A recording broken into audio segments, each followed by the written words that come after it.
friends, and welcome back to another Majora's Mask project making video.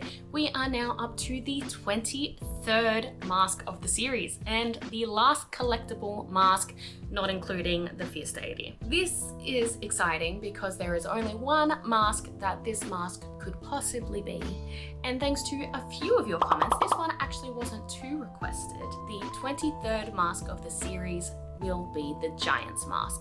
I understand how the Giant's Mask can be kind of overlooked within the series because it is more of an end game mask in both the Majora's Mask 3DS version and Nintendo 64 versions. So maybe quite a few people haven't gotten to that stage, or they just completely forgot about it, or it's so end game that they didn't even realize that they needed to use it at some point in the game. The Giant's Mask is exactly what it says. It turns Link into a giant. However, Link can only use it in the boss room of the Stone Tower Temple.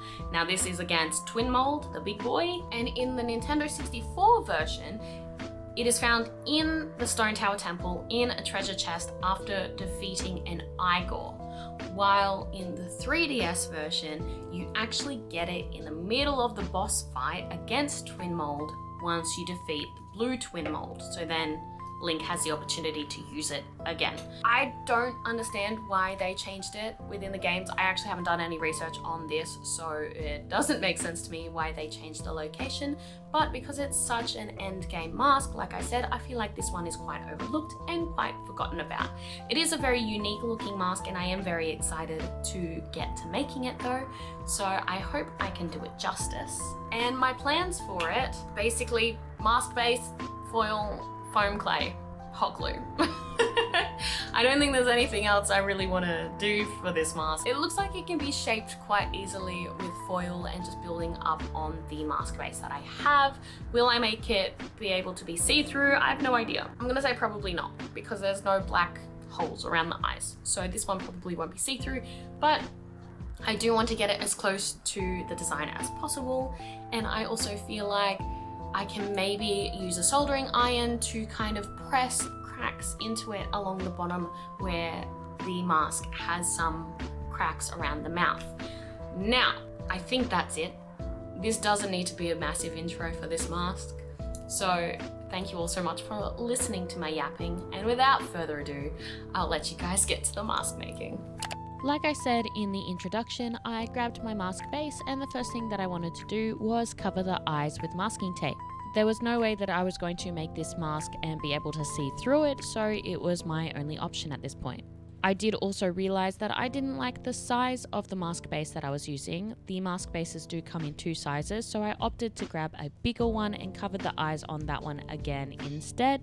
Then I used a pen and I marked where I wanted to cut out the bottom of the mask. This was so I could elevate the top of the mask and create a bit of a dip for the bottom half of the mask. I then grabbed some foam, 5mm foam, and attached that to the inside of the mask top. Then I used the cut off bottom and traced around on some 2mm foam to make a new bottom half of the mask. I attached that to the foam underneath so it could have a bit of a protrusion, and the next thing that I did was grab some more foam and cut a more pointed top because the Giant's Mask is a little bit more pointed on top. For the mouthpiece, it does have a bit of a ridge in the middle of it, so I did cut a 5mm piece out of some foam. And then I grabbed some aluminium foil and I started to sculpt it to make a ridge for the top of the mask. I just taped that down with masking tape, and then I got some more foam and started to sculpt some shapes for the eyes. The eyes are quite sunken in on the mask, so I wanted the shapes to be more cohesive with the size of the top of the mask, or the width of the top of the mask, and then have it dip in for the eyeballs. I attached those with some hot glue, and I attached the bottom foam piece to the bottom of the mask as well with the hot glue. And I also used some foil to create some kind of bumps at the top of the head because it's not exactly straight. Once everything was stuck down, the next thing that I wanted to do was cover the entire thing with foam clay. This was a little bit harder. I did have to keep an eye on the different levels of the mask and also be very careful when pressing the foam clay on the bottom half of the foam because it was very delicate. I did thankfully manage to get that completely covered. I then wet it and left it overnight to dry. Once the foam clay was dry in the morning, I grabbed my soldering iron and I did make some markings on the bottom half of the mask. It has 3 lines on either side and then also just some dents and what looks like general wear and tear for an old mask. I didn't record that because it was hard to record when I was soldering. In this time, I also added some more foam clay balls for the little inside of the eyes, and when I was happy with that, it was time to start painting. I mixed up a light grey colour and I did about 2 coats of that. Then I made a slightly lighter shade and a slightly darker shade, adding the lighter shade for some highlights and putting the darker shade where the shadows would hit. Basically following general contouring procedures for makeup. Once I was happy with the shading, I then grabbed my eyeshadow palette and I grabbed a black eyeshadow and started to smudge some eyeshadow where the shadows would be or where I put the darker shade of grey. And I also made sure that I used my makeup brush to press some of the eyeshadow into the dents and carvings that I made with the soldering iron, just making it look a little bit more dirty, a little bit more old, and having that wear and tear come through. The last thing that I wanted to do with the mask was attach some elastic. I grabbed my Stanley knife and I started to poke through the holes on the inside of the mask. Then when I was happy with the placement, I threaded the elastic through.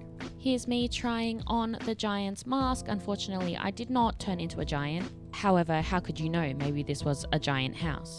But anyway, that was the giant's mask finished. Please let me know if you like how the mask turned out. Feel free to subscribe if you want to follow along with the project. And let me know in the comments which mask you'll want to see next. We're all done with the collectible masks for now, so we've got some exciting ones coming up.